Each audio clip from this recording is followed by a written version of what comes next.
There's not a lot of places that plays into Chaz's strengths, but here. Ultimately, we know that the first race win at WAU with Chaz is going to happen. It'll happen at some point. Curious to see how Chaz Mostert goes. Mostert is going to have his first pole for Walkinshaw Andretti United. Well done.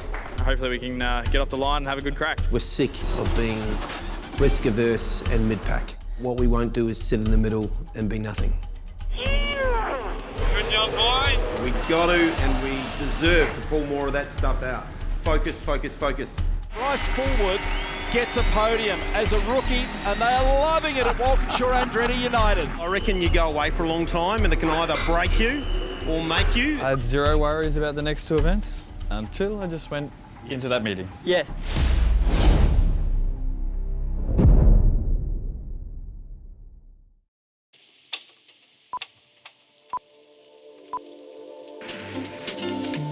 Bathurst, west of the Blue Mountains, already had a long tradition of motor racing.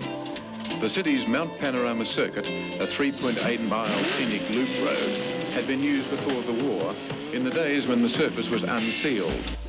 For more than 80 years, Mount Panorama Bathurst has been the centre of the Australian motor racing universe. The circuit has become an iconic sporting location and the scene for some of the most memorable moments in racing history. A tremendous victory, magnificent, professionalism at its best. But he has gone into the fence. This is going to remain with me for a long time. You're a pack of assholes. Lowndes and Windcup do it. That is an incredible motor race. Job, mate.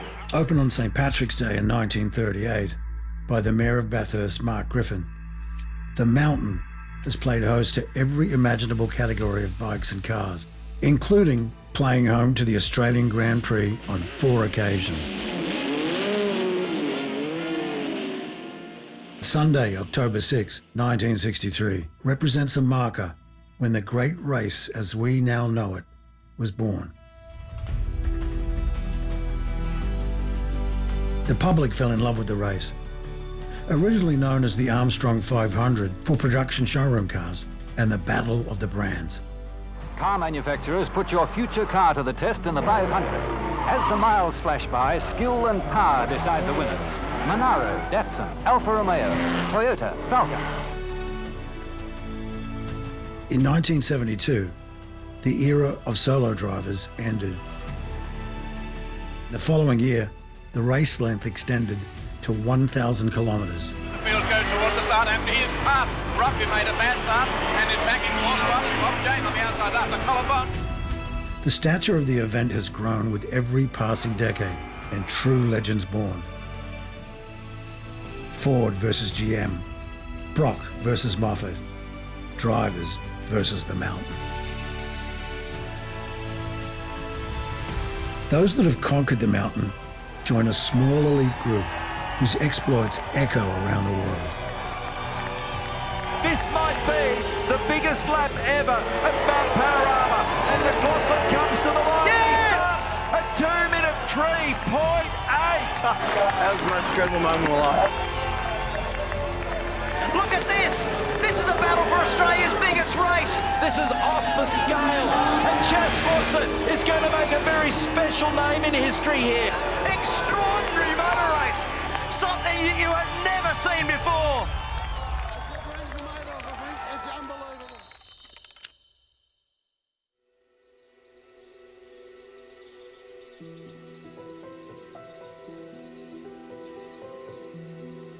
There's two feelings right now. One is, you know, that's where you get to go home over the edge of the rainbow. The other emotion is, let's just fucking get the job done because we've been through so much. But it'll be a bloody fairy tale if we get to win this. In the lead up to Bathurst, there are so many commitments and so much scrutiny on the team for our grand final that getting Bryce signed away is something that we need to do, and we got done. I've got great delight in telling you that a young bloke who's shown a lot of guts and talent and worked well with his other driver in Chaz, Bryce Fullwood, has renewed with us to continue with Walkinshaw Andretti United. Bryce, have you got anything to say?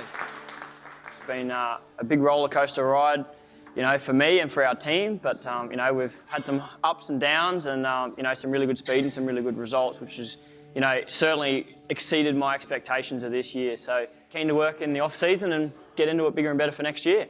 So let's get after it. I think Bruce's announcement was quite clever. Thanks there, Braden. Thanks there. For Bryce, clearly a confidence boost, tick. For the solidarity of the business, committing to that program for the team, tick. Thank you. Good on you, mate. Thanks, Brucey. It was a pretty easy decision to give Bryce another shot, but at the same time, you know, your second year in Supercars is the one where the expectations are going to rise, so pressure's going to increase on him, and the expectations from us as a race team, they're going to increase as well. So he knows that, and you know, all we can do is give him the tools to go out there and get the success that we sort of expect. Buoyed with the confidence of a fresh contract re-signing, Fullwood must now prove to the team the right decision was made. I want you to complete this lap, mate, get a good feel for it. Last night, the team announcing that he'll be continuing in his partnership with them through 2021. The Mobil 1 Middies driver is back out in action again next year, and he's in car number 2 this weekend. Okay, mate, you can box this lap. The biggest loss is sector 3, mate, which is turn 2, the cutting and the tree. Wasn't quite as good, but just struggling a lot with rear aero. Also just mackerel rear grip, to be honest. Back on board in car number 25 with Chaz Mostert. 2 personal bests on the computer timing with him at the moment on the way out of the chase. Pretty handsome lap, this one. Yeah, for me, the car's a little bit scary. I didn't expect it to have as much turn as the car does have. Okay, buddy, we'll try, we'll keep the front where it is for the time being, and we'll try to make the rear a little bit better, okay? Copy. Wasn't really sure how, you know, we were going to go this weekend, and particularly today. We just have such a long lead up to this event, you know. I've sort of been thinking, what kind of car are we going to have? What kind of problems are we going to have to deal with? So, and I'm not going to lie, the car, we were struggling this morning. You know, it was wanted to kill us a little bit. Conducted over 4 days, the Bathurst 1000 event is the toughest race on the calendar. Regular series drivers are joined by a co-driver to assist with completing the grueling distance. It's not the most comfortable to drive at the moment. It's getting some speed out of it. The car's got some speed, it's just very uncomfortable. So we're working on trying to improve that at the moment. Yeah. Typically, it's up to the lead driver to set up the car and make it just right for the race. Cars that are difficult to drive at Bathurst are far more likely to trigger a disaster. More of a noise? Yes, it's noisy and shithouse low in the rev. We're just going to get the tyres ready to go on. Don't put them on yet. But it's not a very confidence-inspiring car at the moment because even across the top in the high speed, it's edgy. Yeah, we just don't expect for a great track. Yeah. Have a chat with him just to try to keep him calm. He's a bit edgy. Yeah, just... Coming into the weekend, it wasn't our normal confidence. Okay, we're coming into Bathurst, we should be okay, or coming to Bathurst, we should be, you know, how are we going to go? I wasn't sure. But we felt a top 5 was achievable with our current car, and that was our target, you know, to achieve that for the team. Luffy, mechanicals first of all. The drive line feels better. There's still a vibration, but it's definitely better than what it was yesterday. No engine dramas, and just again reiterating everything that Adam's already said in terms of balance. Just the final change probably didn't deliver exactly what we wanted, but if you guys in the next session decide that that's what we need as a quick race car, I'll just learn to drive it. So that's easy. Everyone has bad days. Everyone's never going to get it right. I don't think I've ever been in a perfect race car. It doesn't happen. But how you deal with it is what needs to happen. I think, again, Bruce and Adam and that structure of the team can really now calm all that down. Their mindset was being from the shepherd to the warrior. They thought, fuck it, we're going to attack it, and if something goes wrong, we'll stare it in the eyes and come up with a solution. And that one little mindset changes team of chokers to being a team of champions. So there's one thing today maybe think about, is how you look at what you do with your job. And let's just push on and fucking get after it. Thank you. I think one of the biggest factors that hit me at Bathurst was the dedication to preparing the car to the nth degree by our team, particularly our mechanics. Everyone gets into a mode at Walkinshaw Andretti United.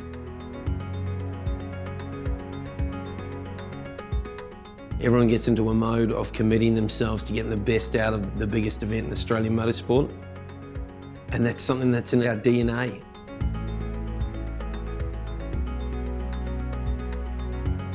Even after 105 or 106 days, you can't beat that out of them. Boys were here till 12:30 again last night, so massive efforts, but everyone seems in a pretty good place.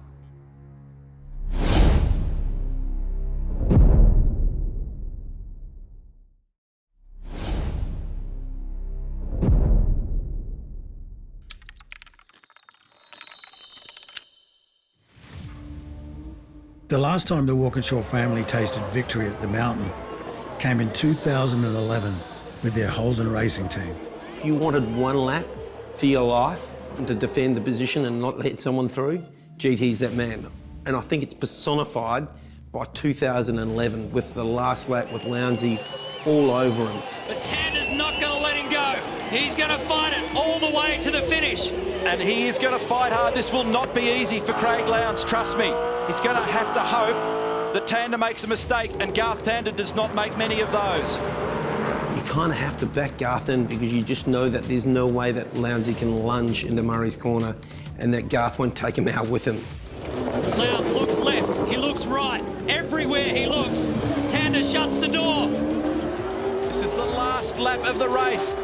Unbelievable. They're virtually at the point of paid exchange. There was no way he was going to get past without both of them coming off. And that's why we won, and that's just GT. Like, he is the hardest, hard-ass racer. In a legendary finish, this is the year of the rookie and the pro. Tander and Nick Percat are the champions.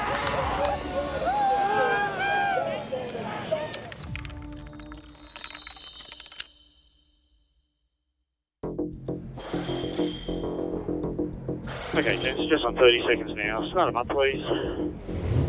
Warren Luff in the cockpit of car number 25, and this is the session where the co-drivers get to prevail.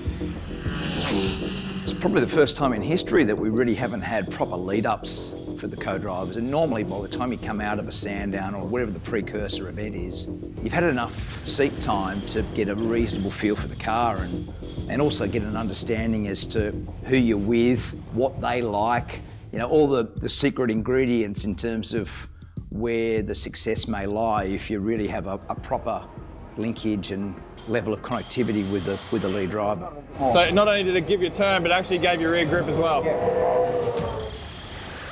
So the only time Kurt has driven my car was at the start of the year at the official test at the Bend. He hasn't got to drive the car since. So, you know, it's a tough ask. Good job, man. That was really good. That was good.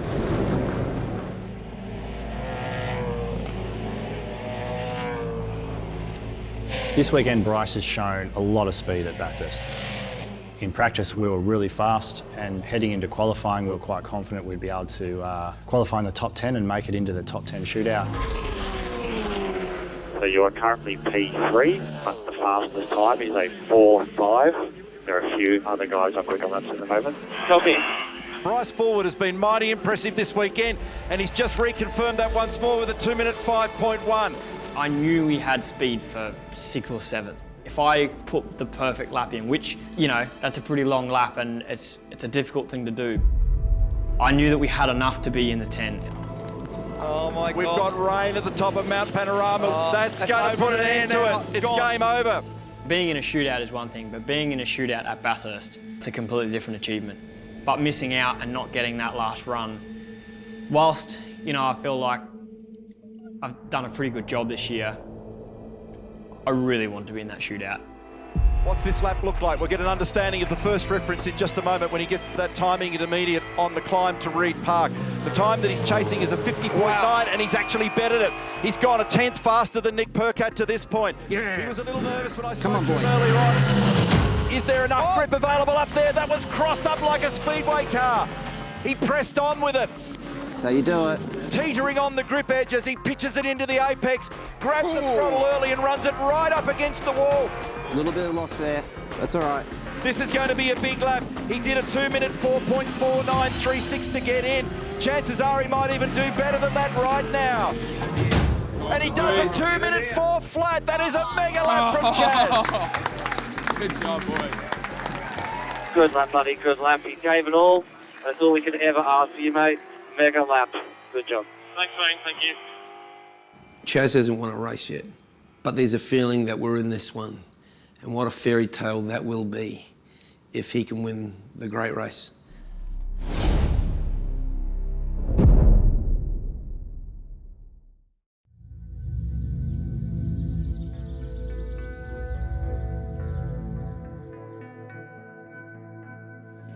First and foremost, the last event, so thanks to everyone who's helped us get us through this journey.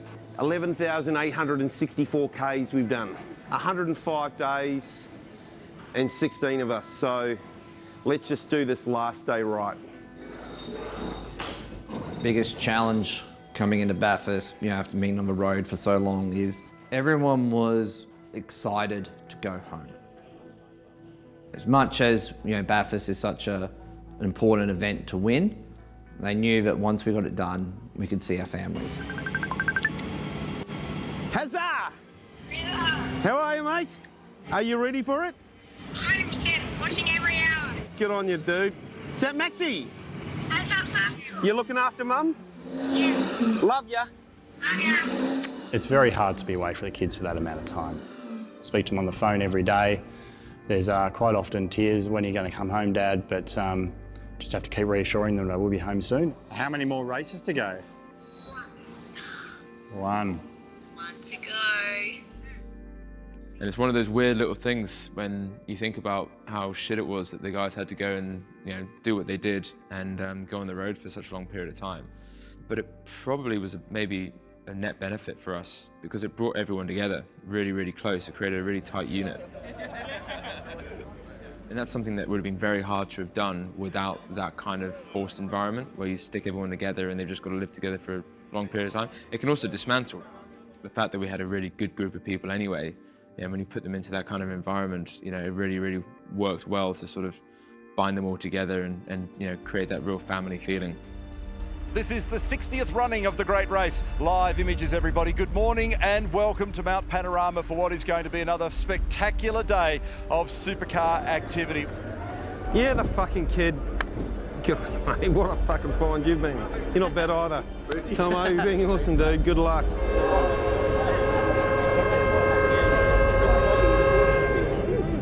Good luck, man. Have a good day, okay? Cheers, you too. Get in here. See you in a little while. See you in there. We won't speak much for today, so good luck, Ginge. Yeah, luck with it. We're in the midst of one of the toughest periods here and around the world in modern history.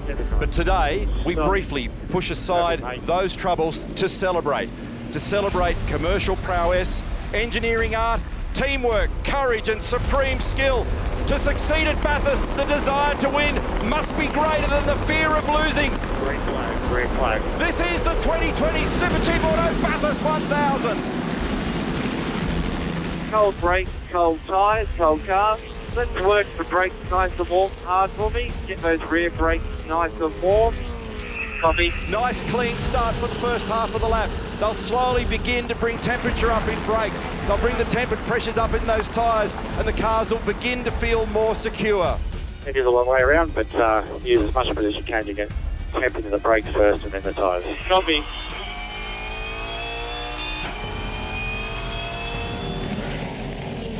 Mostert trying to find a way through. He cannot afford to be too aggressive.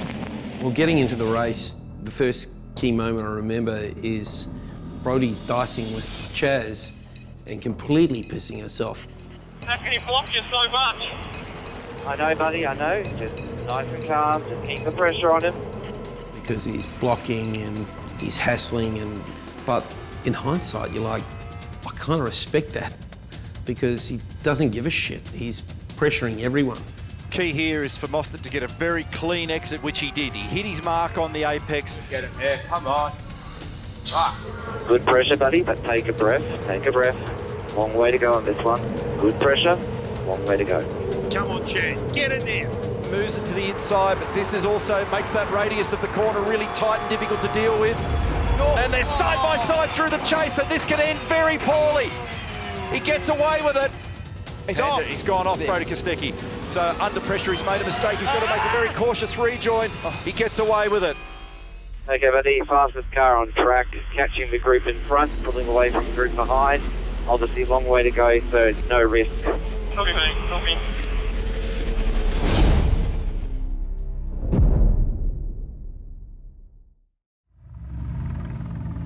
Approaching 1/3 race distance, all operations are running smoothly for both cars. But at the mountain, threats are never far away. So where you think you might have had grip security in one place, you won't in another. Raining at the cutting up there at turn 4, but it is treacherous over the top of the hill there at the moment. Your pace is still good there, mate. Your pace is still good. You're sort of top 10. Bryce Fullwood coming up the inside and he almost spilled it. He almost bowled it there. He did. That was close. Good save. As the track dried up, the loads in the car came up higher as we were going faster and faster, and the steering started to become a really, really big problem. And I radioed through to the guys. Power steering is getting worse. It feels like there's not enough oil in it or something like that. Okay, mate, we're just going to have to manage your steering for a bit longer.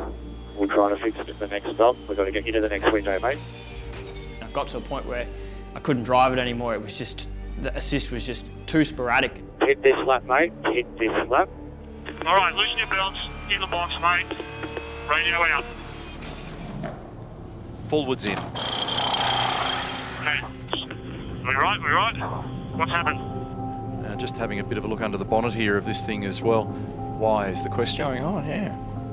Turn it off the car. Turn the car off quickly. Okay, so they got a drama. So this is an awkward moment. It was hard because I knew that that was our chance at the race gone, because I pitted from 8th. The car was just getting good. You know, I could feel the track was drying up. The car was coming into its own, and the effort from the boys to get it out was mega, because they didn't know what the problem was. They were all trying to work out what was happening to try and get us back out there. We're going to do the rotors and pads on this car right now in the garage, okay? I just knew that as soon as the car goes in the garage, you know, we're in the pits for a long time, and that's our chance at the race gone. Okay, let's go. Make sure there's no power steering fluid on the tyres, mate. Copy. After the dramas, Kirk got back in the car, he did his stint. And then for me, it was a triple stint home. And I love driving race cars, but it was a hard triple stint knowing that I just wasn't in the race. At that point, the best things drivers do is try to dig deep in themselves. I've been there many a times in those positions where the best thing to do as a race car driver in that situation is to drive race cars as fast as you can. And sometimes there's places to do it and places not to do it. Bathurst is one of them places that can just bite you so quickly. We're obviously 5 laps down here, mate, so there's no rush. Here we go, it's a safety car. Here we go. Safety car at the end. Can you believe it? So Jack Smith has gone into the gravel, and on the race management channel, they've lit up the word. Safety car, mate. Safety car boards and flags. We've got trouble here also for car number 2 late in the game, Bryce Fullwood. I'm so sorry. I just crashed in the elbow. So all of a sudden, things erupt with 9 to go. Brycey's hit the fence at the elbow. Okay, mate. It was a safety car for another reason, but they'll come and get you as well. You're okay? Yeah, I'm okay. I'm sorry. Is this a game changer? It's a game changer. Oh my goodness, the tension in the garages. Oh shit! Yeah. Wow. Is he all right? Yeah, he responded to it. He's okay? Yeah. As harsh as it is to say, he wasn't racing for anything really, other than just to finish his first Bathurst. He didn't need to be pushing as hard as he was. It was unnecessary, and you know, he made a lot of damage to the race car. So he'll learn from it. You know, he'll be the first to tell you that he won't do it again. You know, I was the first to tell him that he shouldn't have done it in the first place. To be honest, I would have probably done exactly the same thing. At the end of the day, you don't go out there to crash cars, but you go out there to leave absolutely nothing on the table, and you go out there and try to learn as much as you can. To crash so close to the end of the race was hard. It was my first one, obviously, as a main series driver, and felt pretty stupid. In hindsight, you'd say, you know, should we have been coaching him to maintain the position and you know, keep the points where they were? You could say that, but equally, if he thinks he can get himself back on the lead lap, you got to back the young man. If he parks the bus, being a lap down and just gives up, that's a bigger problem for me. When Bryce has his crash this weekend at Bathurst, and it takes the team from 3rd or 4th in the team's championship to now 7th in the team's championship, they're buried very, very deep in pit lane. If you can finish up the front of the team's championship, you're up the front of pit lane, which makes it much easier in the pit stop cycles in the races. So if you can be in the top 3 or 4 in the team's championship, you're up the front end of pit lane, you can see who the people you are racing are, you can react to them. When it drops, you're right to go, okay? Go, go, go, go, go, go. And it works better. It just works better in the pit stop cycles, particularly safety car pit stops. So we've got huge pressure on for the battle for 3rd at the moment, and the next group of cars are ready to pounce here as well. Yes. Tim Slade doing everything, drawing on all. Great pressure, buddy, great pressure. So this one's nowhere near done. Nice and smooth, awesome pressure. Come on, mate, get it done. Oh, he's about to have a dive. Is he down there? Nice job, nice move. But that was perfectly executed. Tim actually gave him the space to do it. There was some mutual respect there. That was impressive. Okay, buddy, head down, bum up, get a couple of clean laps in, eyes forward. Coming.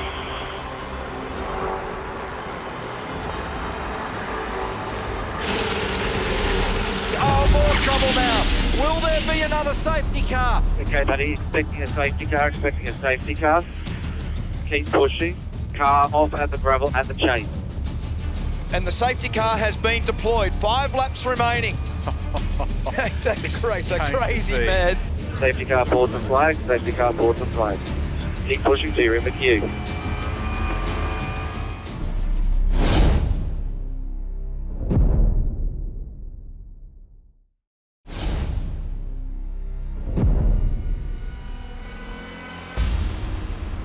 And the safety car has been deployed. 5 laps remaining.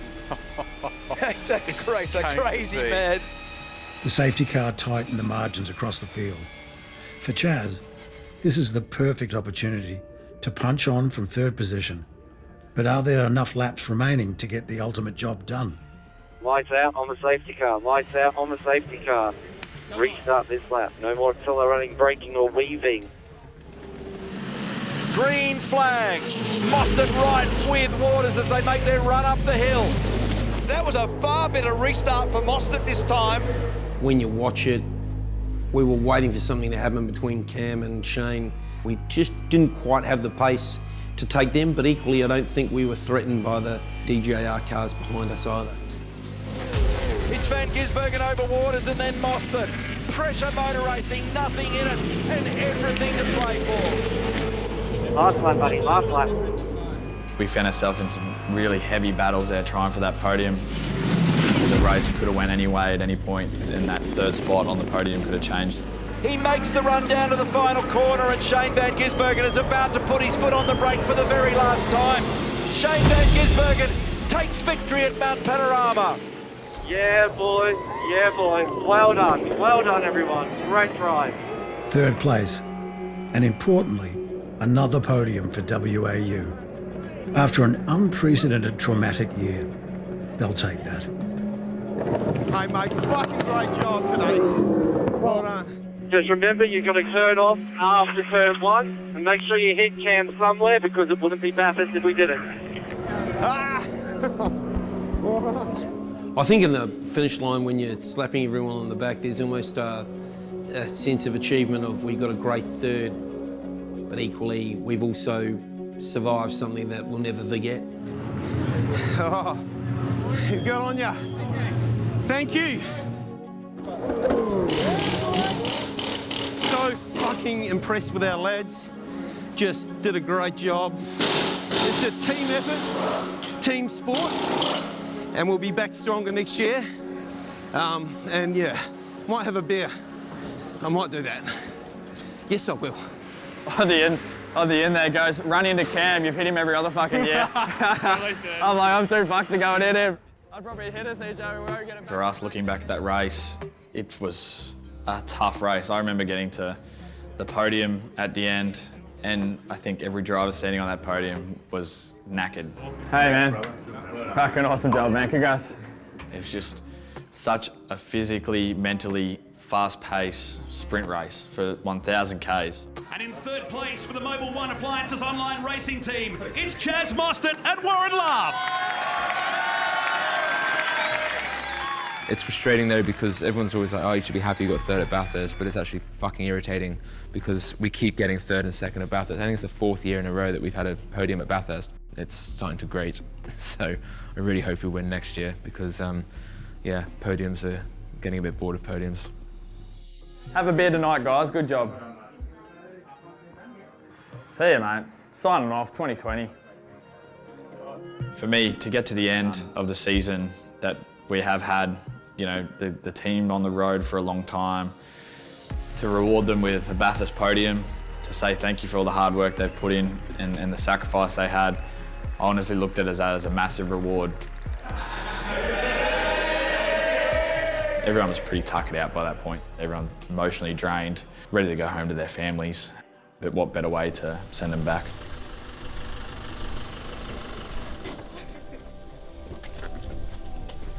Hey! Haven't you got big? Hi, Mama.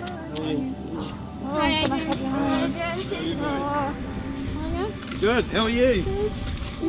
Hey? I think we should be proud of the season. It's not everything that we wanted, but it was a big improvement on a couple of years prior. You know, a lot of big changes, a lot of high expectations, rookie driver coming in, new engineer coming in, new lead driver in Chaz Mostert coming in, Bruce Stewart stepping up as team principal. You know, lots of things going on and lots of frustration, lots of confusion, lots of turbulent waters that had to be navigated with COVID. Through all of that, we managed to improve. 2020 was a time to start the resurrection of our once great team, where we had to face adversity and show resilience. And if I was going to give her a rating, I guess it would be a B. A B has hope. Maybe it's a B+.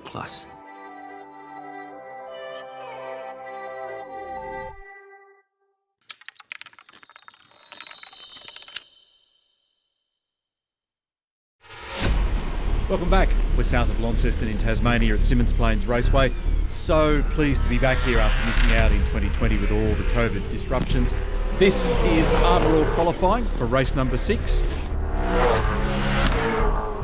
It's got to be a perfect lap because the margins are ridiculously tight. Bryce Fullwood, great start to the championship for him at Bathurst in race 1. Came home with a strong 5th, but he's well down the order here though. That's Terry Curry's engineer, and there'll definitely be some more homework required when they get into debrief after this session.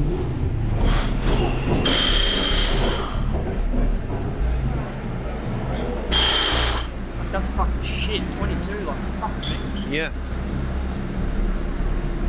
Can't believe that. This is a hard sport, and we should never forget that Bryce is a second-year rookie. So he's just coming in, he's got more growth to make. And equally, we haven't always done the best job with Bryce, and we cut a little bit of slack for the Tassie round to try and find a different direction. In hindsight, that's my mistake. What's going on with Bryce? Is it more what's going on with the car, or is it It's in him. Okay. Like mentally just He has got a mental lock on it, I think. Okay. I think he has. I really do. Yeah, obviously results at Tassie were terrible. You question yourself. You question yourself a lot. Well, confidence is a funny thing. I mean, you can't go down to Woolworths and buy it. It's not a tangible thing. It's just something that comes from the way you feel when you get in the car and the sorts of results that you get, especially in comparison to your teammate. I think once this season, he's actually out-qualified Chaz, and that's not enough. So for Bryce, that does knock you around. There's no doubt that that level of disparity has a big effect on your confidence. I think it's in me, not the car. Just in your braking into... Is it because you don't have full faith in the car, or...? I don't think there's anything to gain in the places you're talking about. The only reason car could cause you this problem now is if you're braking like you are because you're scared of what you're going to get at the corner. We talk about braking in our world, and everyone thinks you're braking for the shopping centre car park, and I mean, let's just get our brain around braking. You arrive at 70 metres a second, 260 kilometres an hour, and decide within a nanosecond of how deep you can brake the car. You put your foot on the brake with such vigour that it's like a 100-kilo leg press. So to be able to do it, it's 100% bravery. If you're 1 metre too short, you feel like you've soft-cocked it and you're not deep enough. And if you're 1 metre too deep, you go off the road. There are times when you brake the car in qualifying at the end of the main straight where you could not be 1 metre too late. So if you're just a little bit out, you'll go from the front of the grid to 10th. No good. I feel like saying I wouldn't mind you putting it, spraying it in the sand. Yeah. You know, like, I want you to know where that is. The amount of times you see Shane or Jamie or all the elite drivers spending a bit of time in the weeds on some of the tougher corners is pretty amazing. And that's because they're finding the nth degree of their car's limits. You know, Bryce isn't miles away. It's just the championship is so hard that, you know, at 2/10, 3/10 looks massive, looks worse than it actually is. And it could just be a mistake in a corner that costs them the time. You've got to believe in yourself and believe in why you're here, you know what I mean? At the end of the day, you're a race car driver and you're racing in main series supercars for a reason, and that's because people believe in you, people believe in your ability, so you need to believe that as well.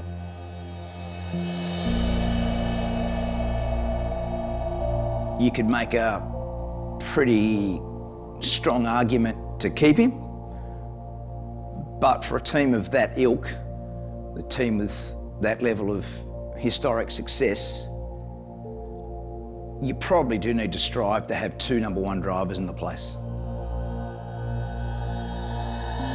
And confirming the recent news from WAU, Bryce is going to depart the team after Bathurst.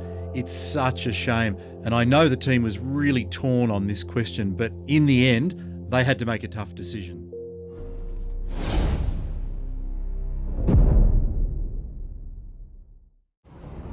What a great time to be in Tasmania. The borders are open, gorgeous clear skies, and all 24 beautiful supercars are out on that grid in preparation for our final sprint race of the weekend. Well, coming into Tasmania, I mean, it was this incredible Van Gisbergen run. Like, he just smashed the field. And at the end of every day prior to that, you basically had 23 unhappy drivers. People then challenged themselves to say, are we ever going to beat him? You can't be despondent, you can't be disappointed. I mean, you've got to crack in, you've got to, you know, this is important. This is the biggest game in town. This is sheep station stuff. We're set, last time round. Race number 3 of the weekend, and a scorcher of a start for Mostert. Good one. Got a great initial launch, probably the best start I reckon I've ever had. Mostert has made a boomer. That was a great start, probably the best start of his weekend. We just settled into a rhythm and were able to control the race. And I think you're about to see just have Mostert fastest lap. So 51.76. I can't believe the pace of the car. Did everything I needed it to do. We've got Mostert, but he's got a 10-second margin over Di Pasquale. He's bolted. And this is a big, big breakthrough for Mobil 1 Appliances Online Racing for Walkinshaw Andretti United. Chaz Mostert finally breaks through for the first time since 2019 and wins for Mobil 1 and Appliances Online.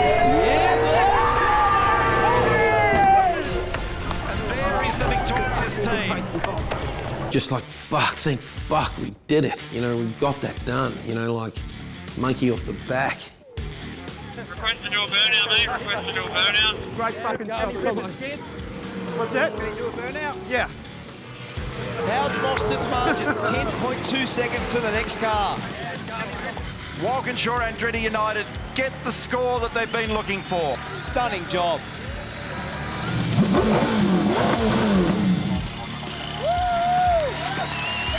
When Chaz won, it was like a relief for pit lane. It wasn't just Walkinshaw.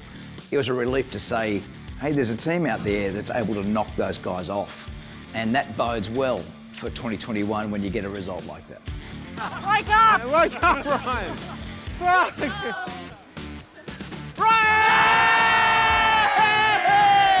Finally, like, you know, how good? Yeah, the boy. Thanks. Oh, thank you. You can just take a breath. You know, we've earned this win. And Tassie, here comes your race 8 winner. Make plenty of noise for Chaz Mostert from Mobil 1 Appliances Online. It's hard. It's a hard thing to do, and people don't realise the effort, the hours, the energy that goes into winning a race. After that race, not only myself but the whole team felt like we all got 20 kilos of weight off our shoulders. The beliefs in ourselves, the confidence is there, and that's going to bleed through the whole organisation. At least you've got to change your clothes. It's easy to get to. We've been through a lot of shit. You know, the reward for that has to be that we go and win a championship. We've worked too hard to not do it, so it's not an if, it has to be a when, and we'll just keep fighting until it fucking happens.